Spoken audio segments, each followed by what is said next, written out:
Hello, Bob Wells here. Welcome to another episode of the Undercurrent Stories podcast.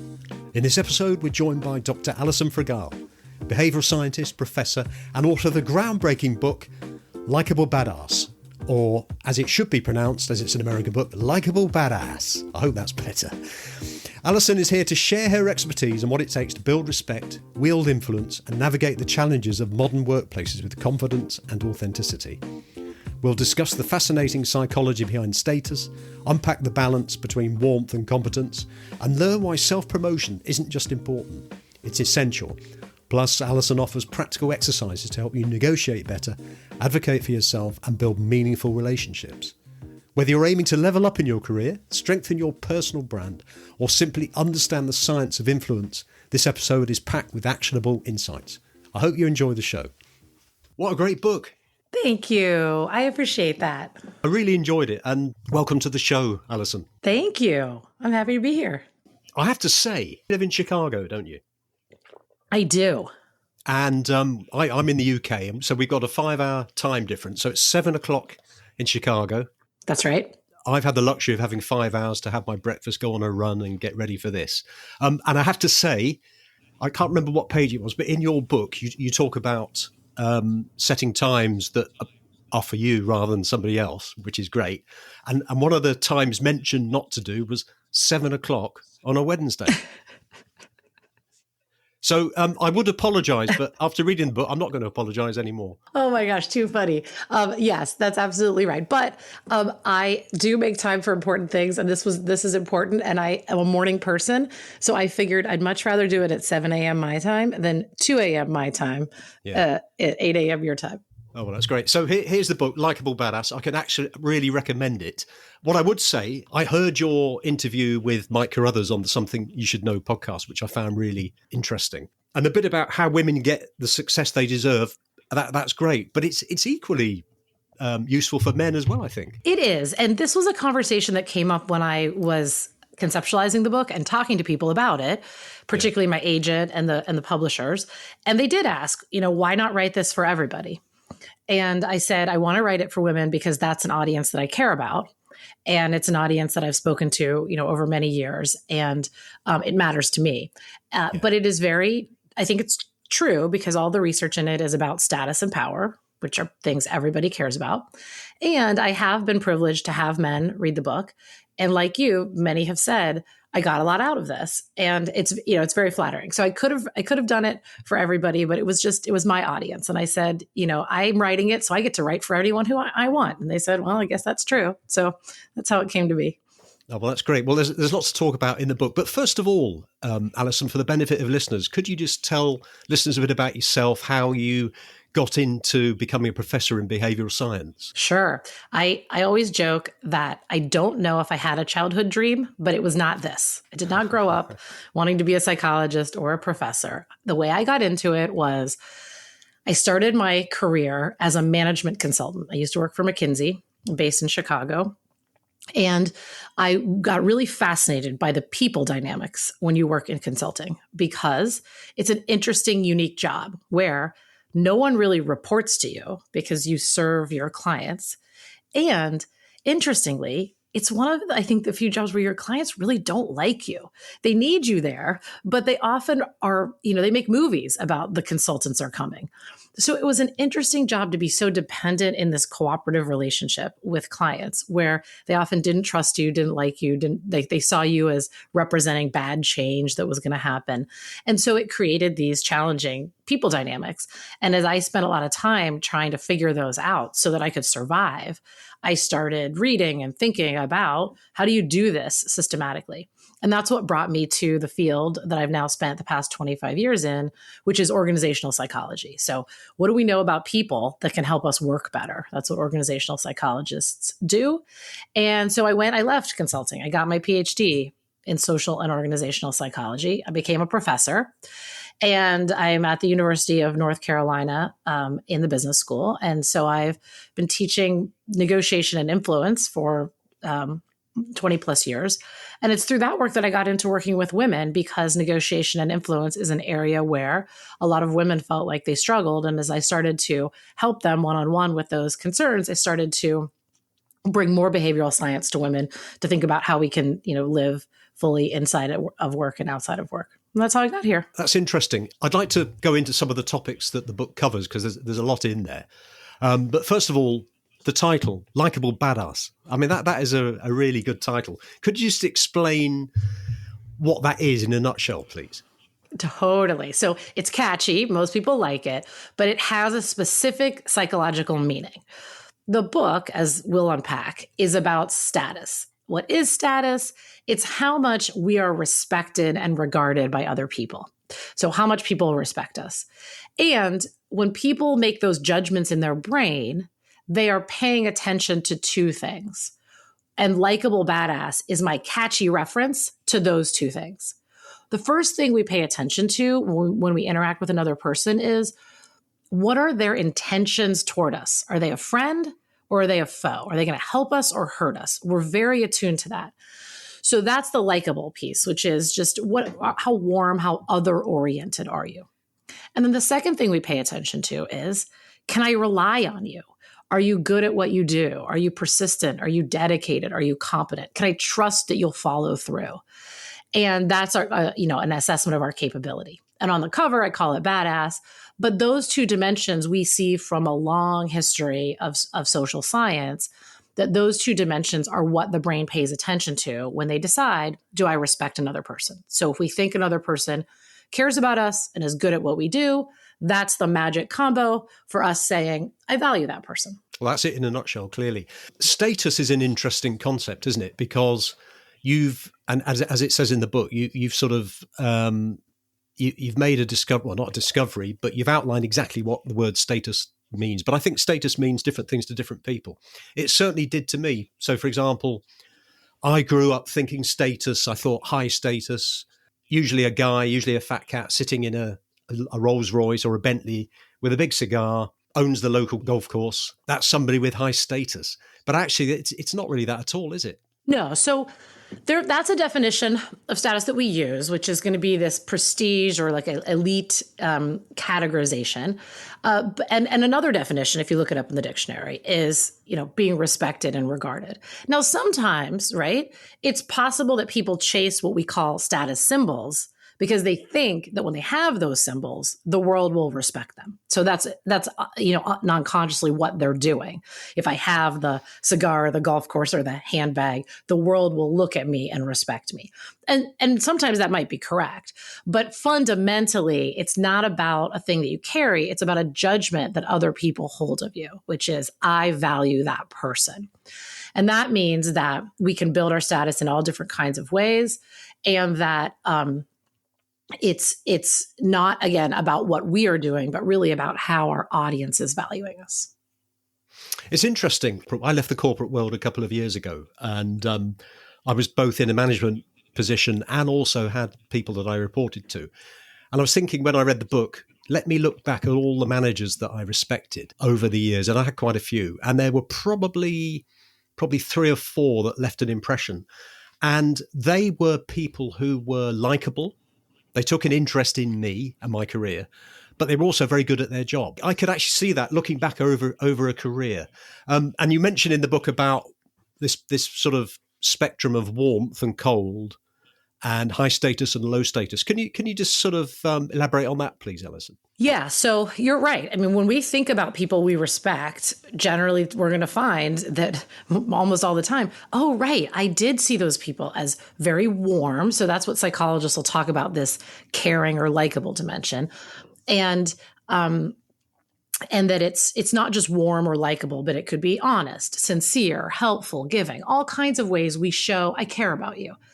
And then the other dimension, which we call assertiveness, is going to be this dimension of capability, right? They get stuff done. They're competent. They're intelligent. They're, organized, et cetera. You look at them and you think, I trust their competency.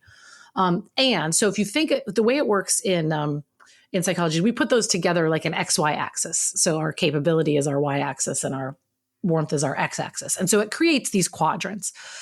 And so we think about, where does status come from? It comes from being in this upper right quadrant where you're seen as very warm and very assertive.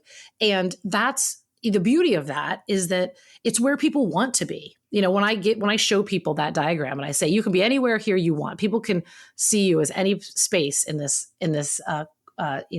graph. Where do you want? Everyone always picks the same spot. Everyone's going for the same thing. Yeah, I want to be seen as a person who cares about others. I want to be seen as a person who knows what they're doing. And that is the magic quadrant for status, that status judgments are based on those two things, right? Do I see you as really warm, and do I see you as knowing what you're doing? So it's not surprising when you think about the managers in your past that you most respect, and you start to think about it through that lens. Where are they on the graph? They're all in that upper right? That warm and assertive. There's a lot of academic research which you've distilled down into easily readable stuff. It's a shame that youngsters don't learn this before they actually enter the world of work, don't you think? Yeah, I mean, it is funny, at least in the United States as well. Like, there's a lot of things that are really critical to your life functioning that they don't teach you in school, like, how to apply for a credit card or have a bank account or fill out your taxes, or to think about managing your reputation with other people, that it is a skill, a learned skill. And so it falls in this category of life skills, like Life Skill Academy, that we should be creating to give people skills to function. Absolutely. Because this is something people often learn the hard way. And I find for women, they often learn it the hard way. And the hard way is you develop your skills so that you are a person who has value to offer. You show up in a new environment with a sincere intent to be helpful, and you get to work. And you are just doing your work, and you think, I'm doing what's expected of me, right? And I'm doing it with concern and care in my heart. Like, what else could anyone ask for? And then something happens, and that something is somebody else reacting to you in a way that wakes you up and says, that person does not value me. And maybe it's they talk over you at a meeting. They dismiss your idea. You go in for the promotion and you don't get it. Something happens. And then someone says, wait a second. I have been doing all this work and people don't see me the way I want to be seen. What is the disconnect? And again, that can happen for anybody. Definitely happens for women. And then people start to worry about their relationships and their status and how they show up. But by that point, it's not too late, but you've dug a bit of a hole that's a little harder to get out of. And so I agree with you. If we get people thinking about these things, not just earlier in their career, but earlier in any given relationship, you have a moment when a relationship is new to shape it in a very easy and authentic way that's a lot easier than trying to change that relationship 3 or 4 years down the road. So yes, starting people earlier, both in life and in any given relationship. I was interested to read about the character that you called M, who was the person who actually was almost like a catalyst for you, I think, because they were just concerned. It was all to do with self-promotion, and this guy M was very, very good at self-promoting himself, but he actually wasn't particularly good at his job. Could you just tell listeners a bit about that, please? Yeah, so I'm a young, very eager consultant. I'm starting my first job. I've heard these amazing things about McKinsey is just full of these brilliant people. Oh, you're going to love it there. And I go and, I work on my very first team with a guy whose first initial is M. And he is, just the worst kind of older colleague you can imagine. He's really autocratic. He's mean. He's yelling at people, including me. And he doesn't seem very good at all in any of the things that he's doing. And so I am both horrified and miserable, but also fascinated because everybody is telling me how amazing he is, that he is the rock star of the rock stars. And I hear this from multiple people, and I'm the only one working with him thinking, how can this be? And what I finally figure out, and I elaborate on it a bit in the book, but what I finally figure out, it takes me a year or so, is that the way he has done this, he has simply self-promoted his way to an amazing reputation by telling person after person about how great of a job he's doing. And I think for a lot of people, when they hear that story, what they take from it is this is why you don't want to self-promote, because your audience would see you as a fraud. But what I took from it at a very young age was, oh my God, look how powerful self-promotion is.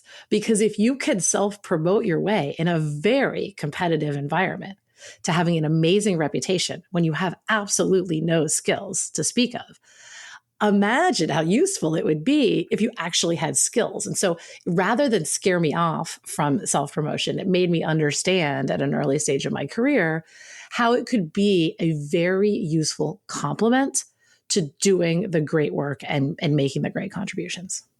Why do you think people have a reluctance to self-promote? And I say people, obviously M didn't, but I would guess the majority of people don't want to self-promote. Is that right in your research? I think that's right, because those two dimensions, we care about both of them. We want to show up as likable and badass. The problem with self-promotion is it's a good strategy for showing up as very capable, but we worry, rightly so, oh, you'll like me less, because no one wants to sit around with somebody who's just tooting their own horn all the time, bragging all the time. And so we're concerned about that other dimension. And so one of the ways we deal with it is we just pull back. If I don't say anything, then my warmth, my likability is preserved. And that might be true, but it comes at the expense of being able to get credit for our capabilities. And that's, again, back to the fact that I wrote it for women as an audience. We know that women struggle with that, to be given credit for their capabilities. And so we don't want to give our audiences any more reasons to doubt it. So pulling back is one of the reasons we do that. We want to preserve our likability.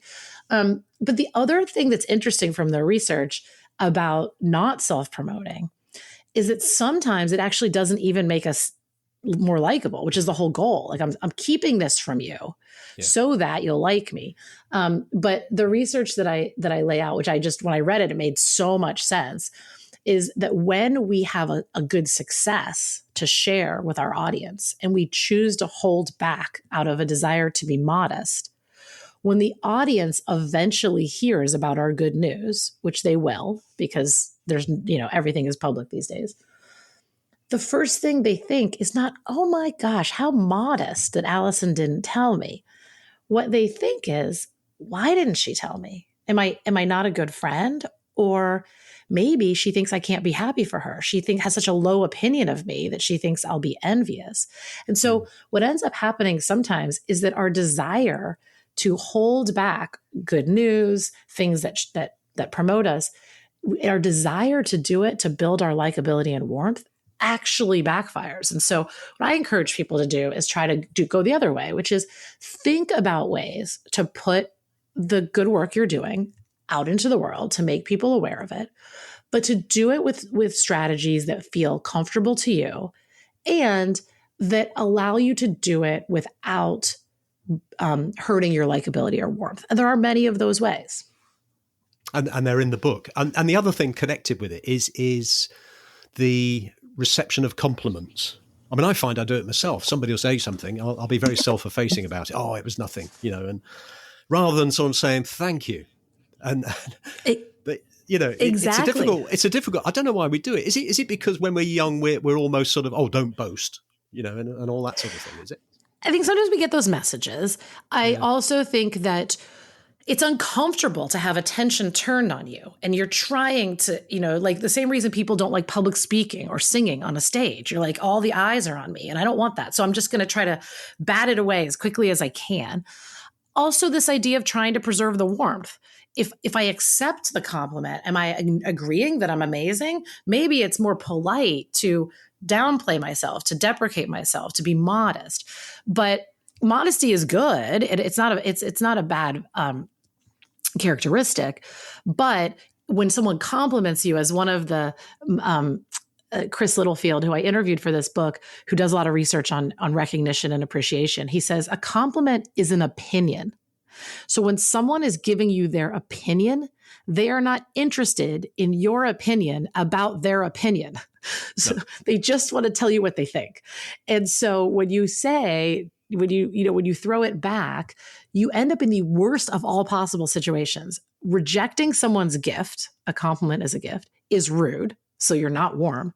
And then when you tell somebody, oh, I'm not as good as you think I am, they believe you because we are the experts on ourselves. And so you knock down your capability too. So getting good at just saying thank you, that means a lot to me coming from you. You made my day. There are very warm things that you can say. I so appreciate that. That's so gratifying, et cetera. And, I've had to I've been fortunate to get a lot of that in this process, because now when you write a book, you reach people you didn't know before, and it brings you into contact with strangers to you who then say nice things about the impact your book made.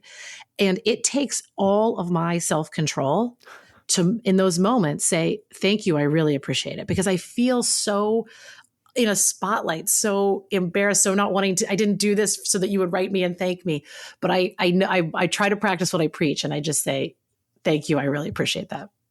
Yes, you must be in an almost privileged position, sort of looking at all this academic research, writing the book, and then being able to practice it as you travel through.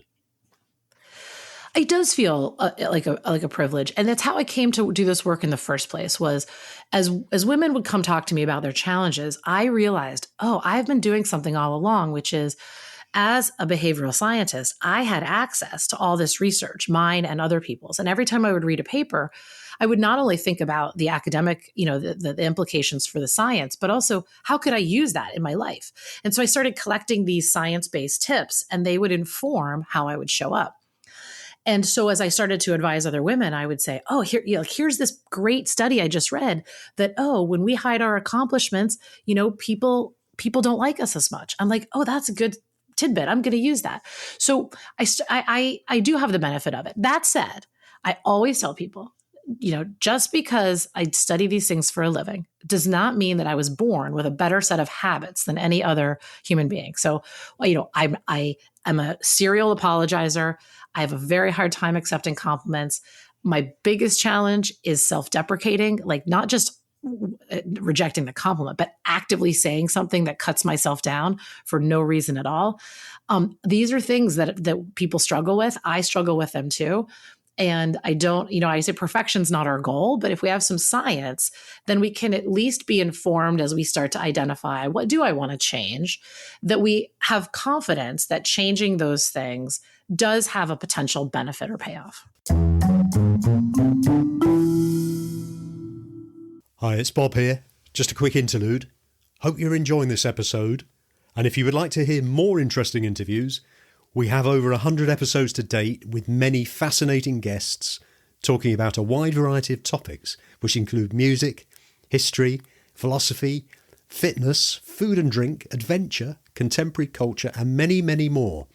I'm sure there's something that you'd really enjoy. So all you need to do is just visit undercurrentstories.com or search Undercurrent Stories in any of the podcast platforms. And now back to the show. Each chapter has its own exercises, which are, I would say, a majority of the time quite fun. And you must have had a lot of feedback about that, I guess. Yeah, they were these exercises and challenges that I give people. Some of them I came up with in the book, but a lot of them came from having a long history of speaking with and teaching people, and really trying to educate by giving people safe ways to practice skills in a real world environment. So, if I'm teaching someone to go negotiate for your promotion or pay raise feels, a little bit intimidating, but I say, go to the airport and negotiate for something, try to get a better seat, try to get, extra meat on your burrito at the food court, whatever it is, you'll never see those people again. So I had a long history of trying to help people practice in low risk environments. And so when I wrote this book, I thought, I'm going to bring that concept into building status, because it's just as much a practice skill as riding a bike or negotiating. Yeah, and that's the other thing with the book, isn't it? I mean, it's also a sort of like a handbook for negotiation. And what I did like was that particular exercise where people have a natural, or they have a reluctance to ask for a favor, but you put an exercise in there where the object was to actually get people to say no, and it surprised people the amount of yeses they got. Could you just elaborate on that, please? Absolutely. So this was something that came out of a course that I taught, where I could actually force the students to do it because they had to report back on it to get their grade. So what I told them was, the assignment was to go out in the world to make 10 requests of 10 different people, or as many people as possible, until you had 10 different people tell you no in response to 10 different asks. And they could be anything. They could be at work. They could be at home. So, you could ask somebody to give you a ride to the airport. And if they said no, they couldn't do it, then that would count. But if they said yes, you got your ride to the airport, which is wonderful, but you didn't get to count it.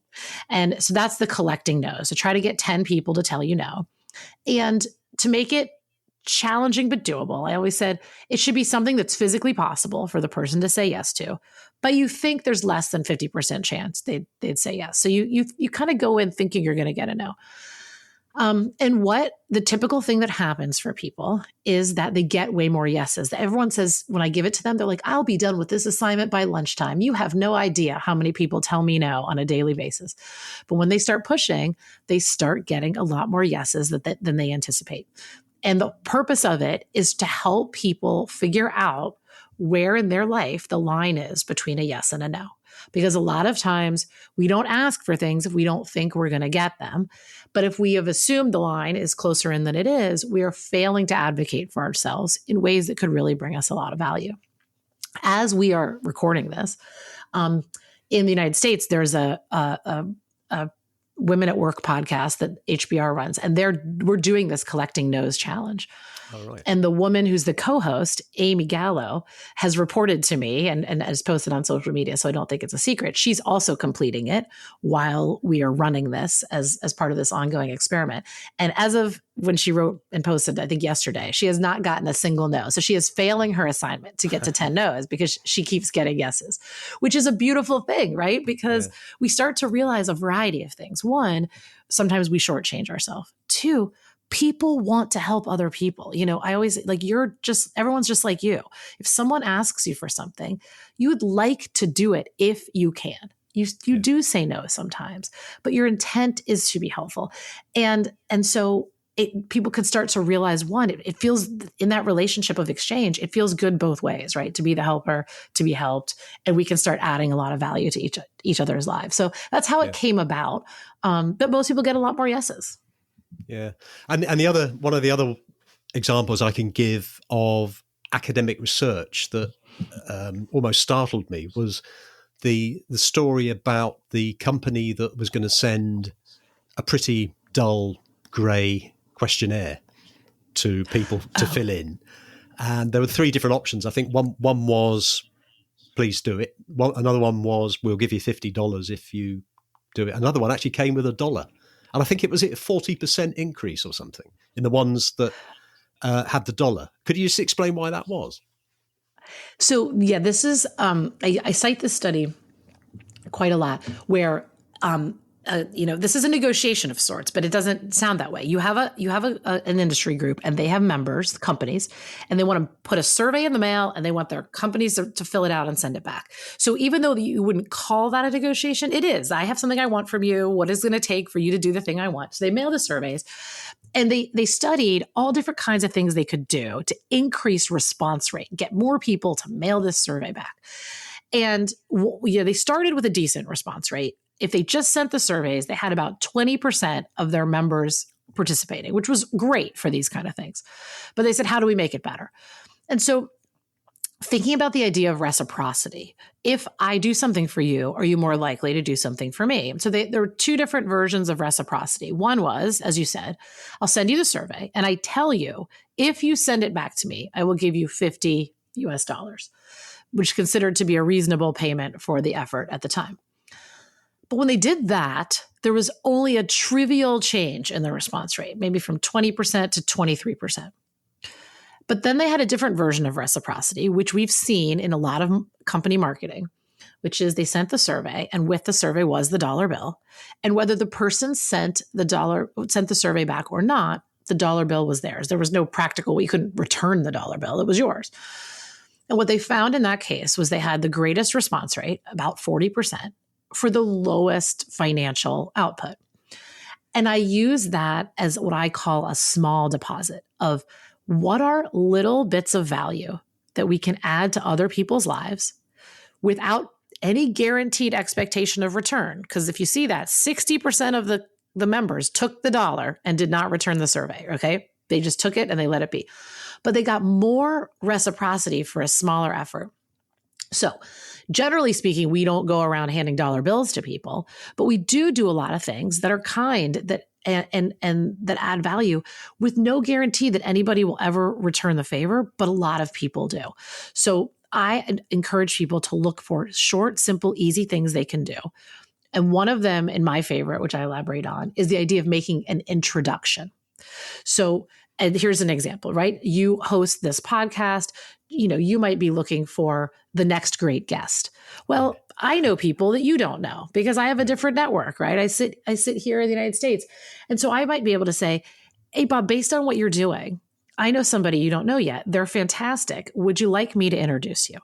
And if you did, and you saw mutual benefit in that, now in mere seconds, with something that's not very hard for me, I get to recommend somebody I think highly of, put them in your network, and maybe they're helpful to you. And you remember, oh, Alison, she knows people. And she was really, that great episode I recorded, that came because she made that introduction. It's things like that that are simple. And there's no expectation when I do that you'll reciprocate or do anything. It's not a hard thing to do. But many of the times those little bits of value are how these, relationships of give and take get built. So encouraging people to think about what's your metaphorical dollar that you can put into relationships, because that is a way that you could start to get more people doing things for you, but in a way that's very authentic and doesn't even require you to ask, just to make the small effort first. Yeah, rather than just buying a cup of coffee for somebody that gets forgotten. Exactly. There's a lot of things we do that are kind, and you should be kind. But a lot of the kindnesses, and I think for women in particular, this is something that there's been a lot written about, because women do get asked for a lot of favors. They get asked for more favors than their male colleagues do. They don't get as many favors in exchange, et cetera. So it's definitely a real concern for everybody, but particularly for women, that you can get burned out through your generosity. You just give and give and give until you can't give anymore. And so what I encourage people to do is to give in ways that are easy and that bring you joy so that you don't feel burdened or taxed, but also to give in ways that allow you to show up as not just likable and kind, but badass and capable. And so that's where, I always say, if you buy someone's coffee, it's very nice, but chances are anyone else in that line could have also bought the coffee. No one remembers you as unique. But if I introduce you to the person who, invests in your company or comes on your podcast or gives you a job, all of a sudden that's a tremendous amount of value. But the effort I had to put forth to do that was a simple email that had 3 sentences. So looking for those unique ways to distinguish yourself, I think, is the key to being able to give, but not burn yourself out by just constantly doing and doing and doing for people. Yeah.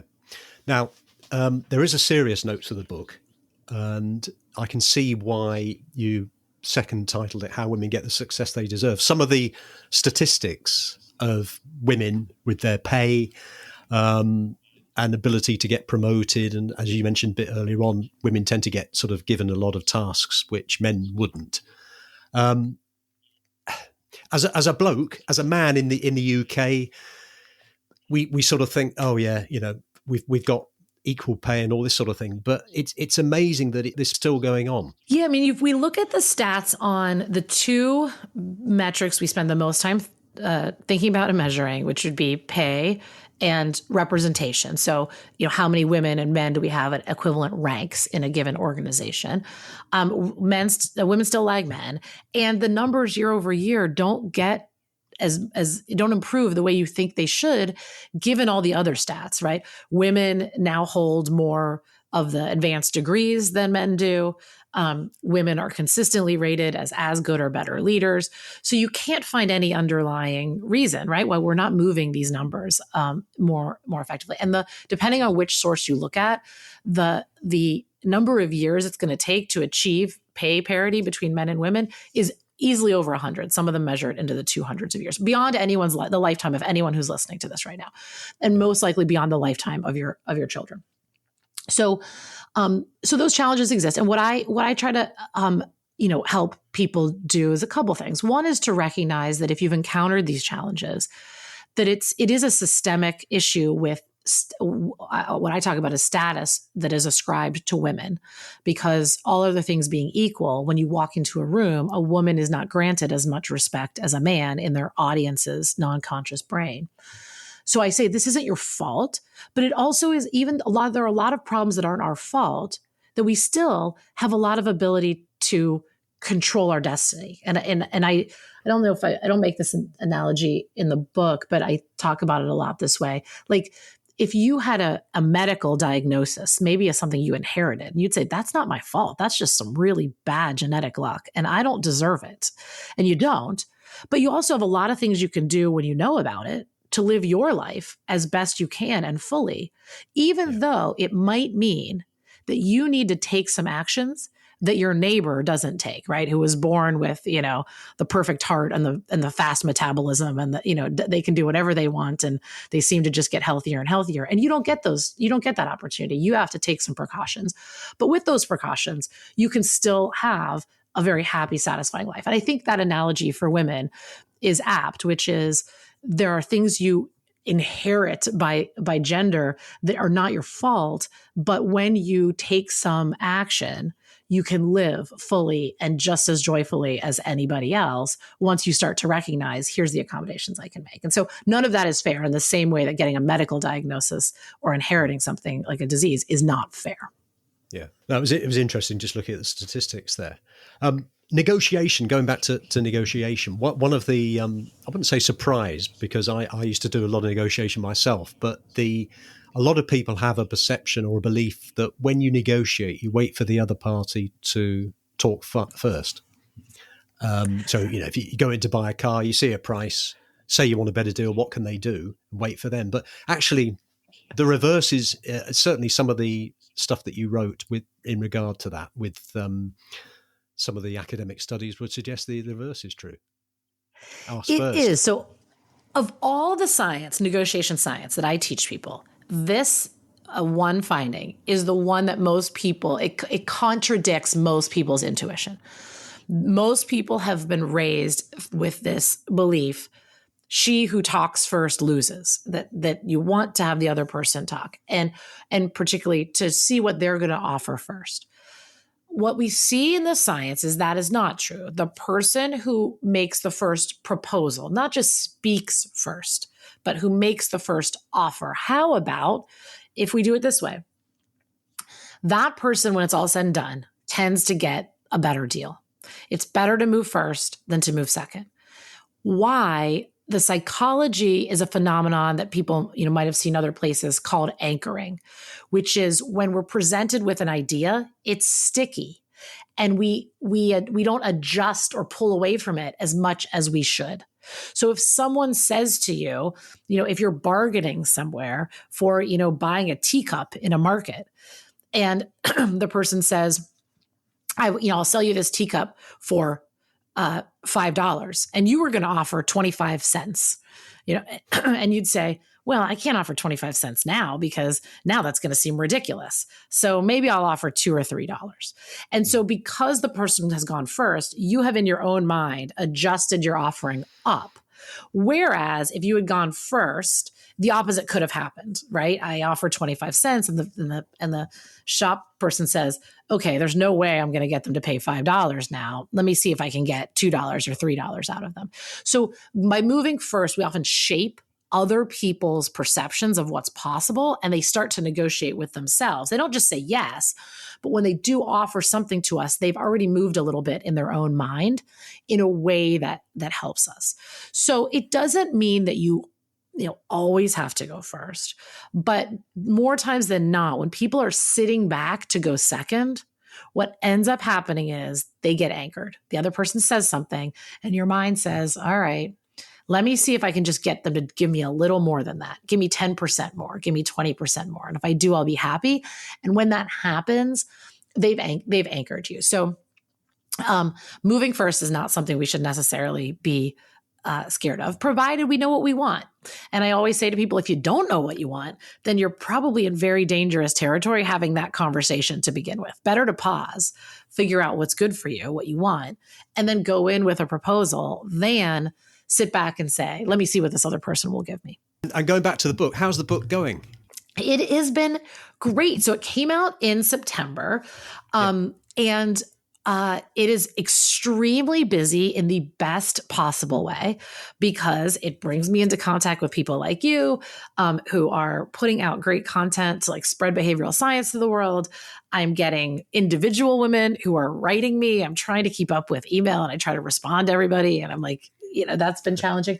And then doing more events for organizations that serve women, many of which I didn't know existed until they found out about the book. And it brought us together of, groups within organizations that are tasked with trying to elevate their female talent, industry groups where they have, a subset or conference for women, things like that. It has been busy in the most rewarding way. And I even though I write for a living, and have done that, and I haven't written in this way before. This is my first book.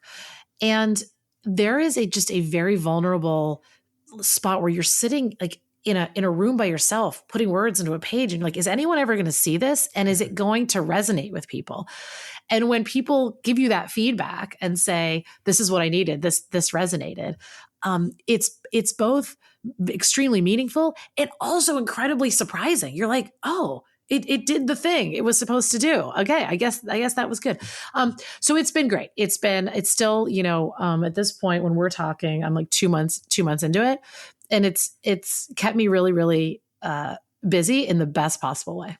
Have you had much response from the UK? Well, I'm starting to. So I have my UK publisher. I actually was going to hold up your version. Do you have the US version or the UK version?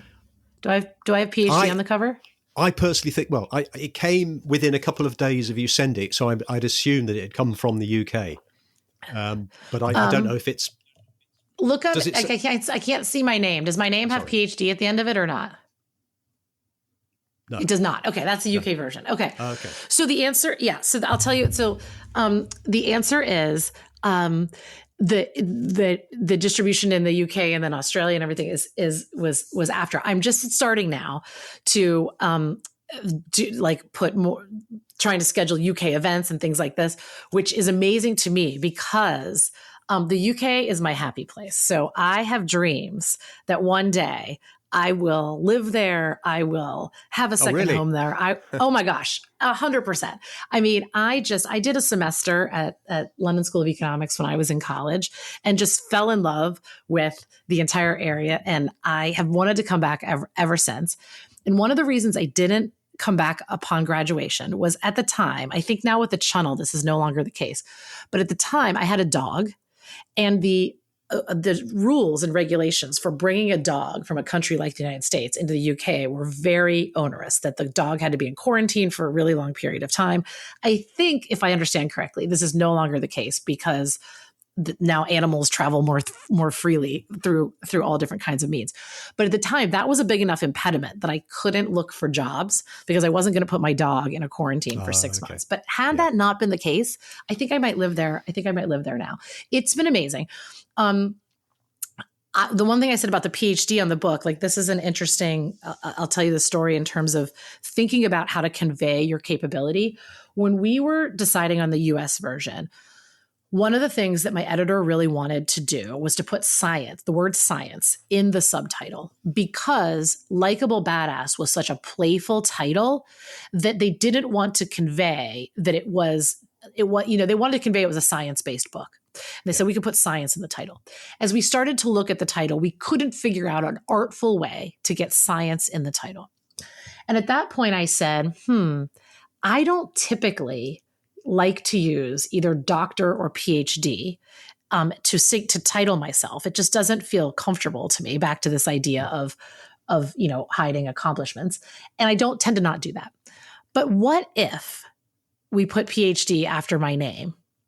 And that way, it might be a different way to signal to people that it was a science-based book, even without science in the title.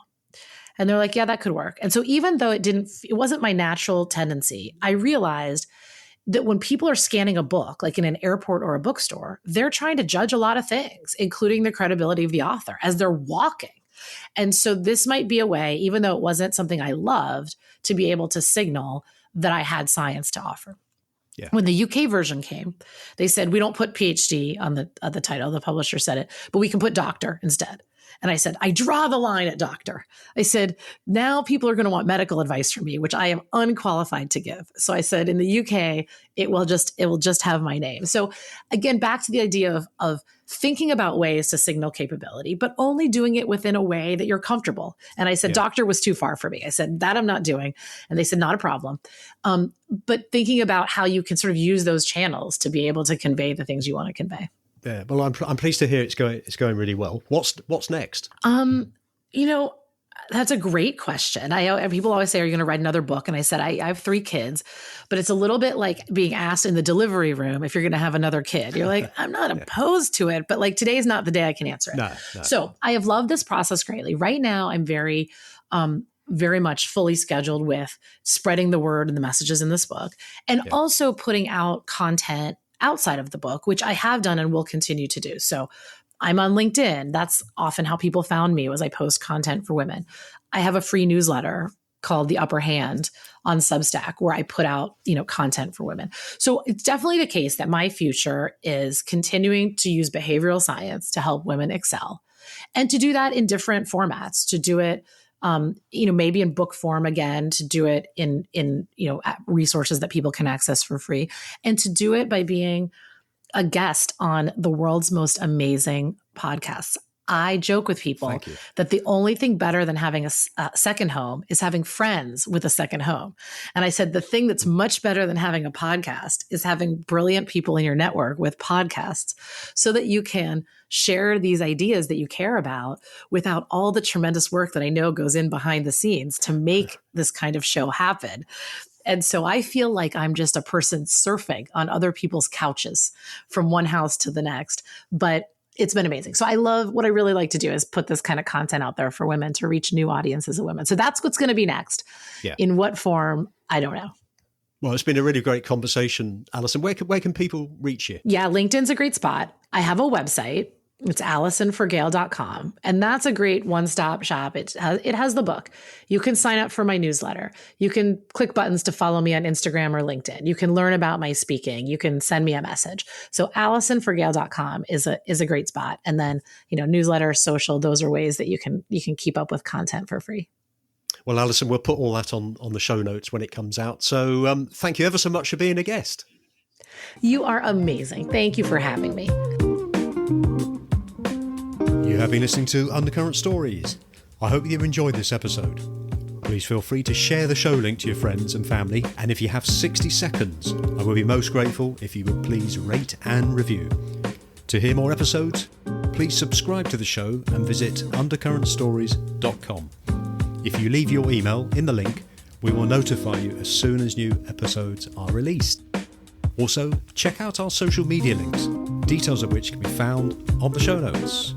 Until next time, this is Bob Wells wishing you all the very best.